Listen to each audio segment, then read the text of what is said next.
Hi, I'm Mike Bassaro, Vice President at Straightline, and today I'm going to be talking about the most commonly asked question in retirement, which is, how much do I need for retirement? This is an interesting topic, and there's never going to be one specific answer that works for each person. But I'm here to tell you about the process you need to follow to understand how this applies to you. So the first question you have to ask is, what will your retirement look like? This is one of the times in your life where you get to ask yourself, what do I want to be when I grow up? Retirement takes a lot of different forms in today's day and age. It happens at different times, and it tends to last a lot longer than it used to.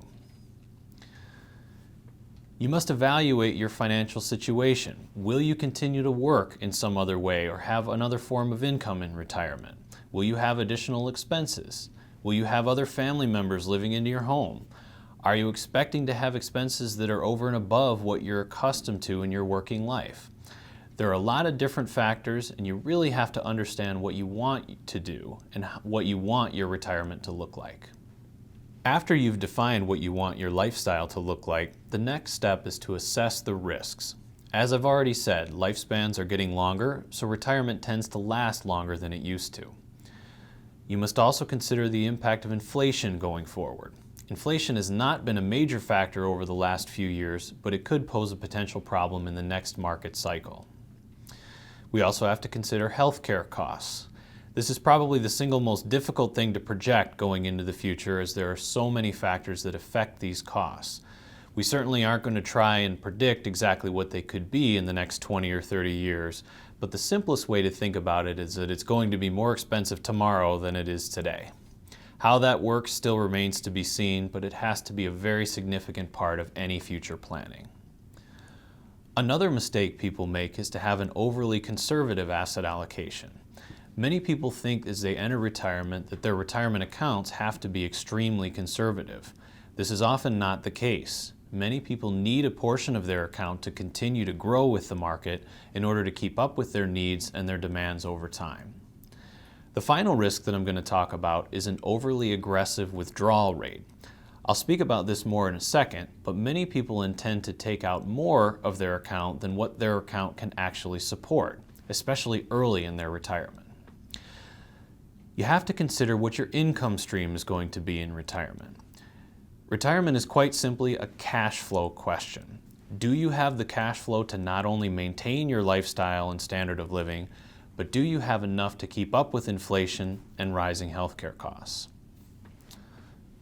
You have to consider all of your sources of income, from Social Security to potential pension money, survivor benefits from other members of your family, and what's most important to this presentation, withdrawals from your retirement plans. You have to be as conservative as possible when considering your withdrawal amounts from your plan. If it's any amount over 3 to 5% of your existing balance, it will tend to create greater amounts of stress and strain on your retirement. Again, I'll speak about this more in just a second. One of the most common mistakes people make when considering their assets as a whole is misunderstanding how large their pool of assets really needs to be.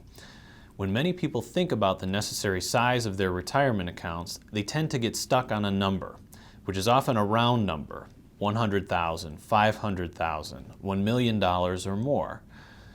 Many people make the mistake of not actually calculating what that number needs to be to reflect their own situation.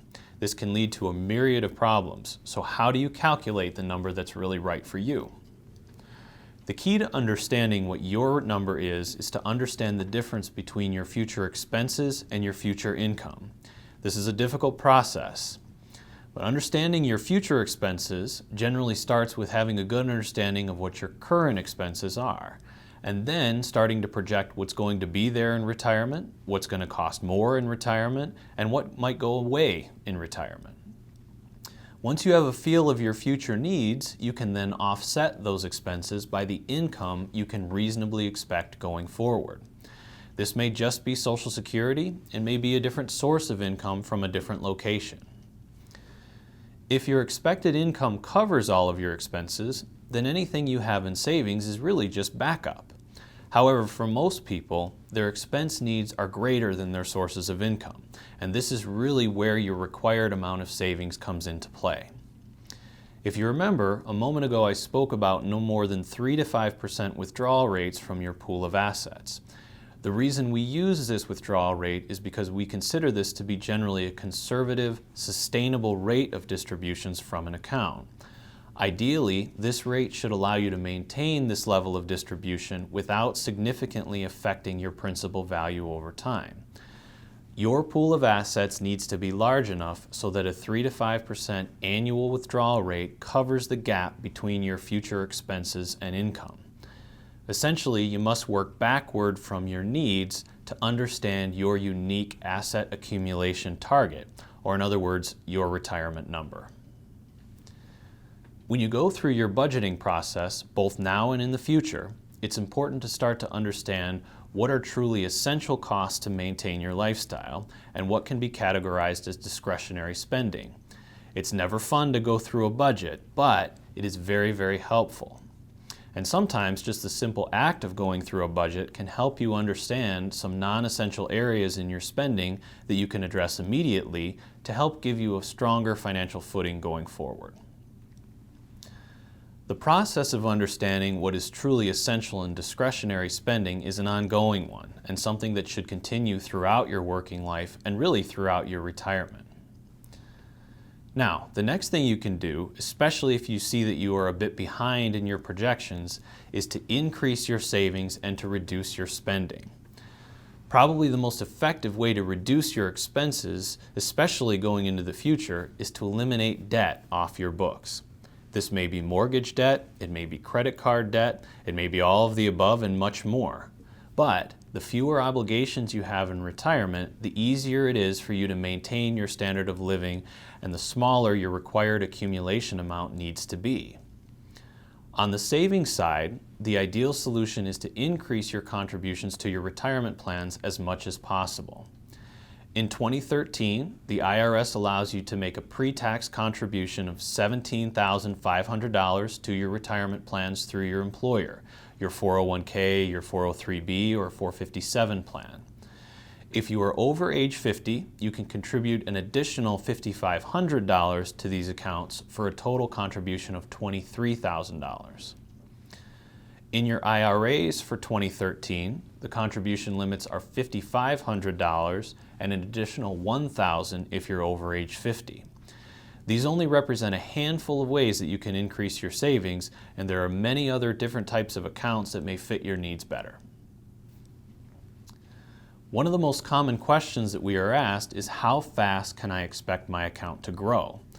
Obviously, there are a lot of factors that work into that question. It has to do with how your account is invested, how actively it's managed, and how the market behaves.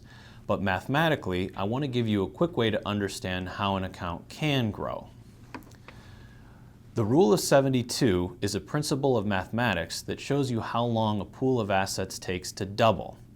What you do is you take your rate of growth, divide it into the number 72, and that result shows you in years roughly how long it will take for an account to double.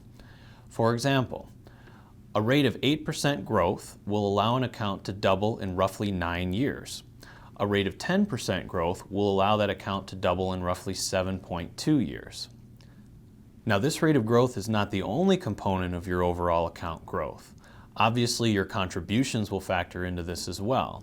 However, this just gives you a visualization of how quickly you can expect an account to double over time. Finally, I'm going to talk about what you can do to prepare for your retirement and what steps you can take today. The first is to continue doing exactly what you're doing right now, which is to get informed about your benefits and then to develop necessary strategies going forward.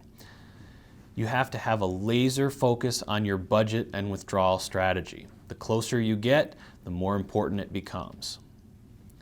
Next, understand the benefits that you're going to have through your employer and through the state or federal government. This is especially true if you have benefits available through your spouse or partner, or perhaps an ex.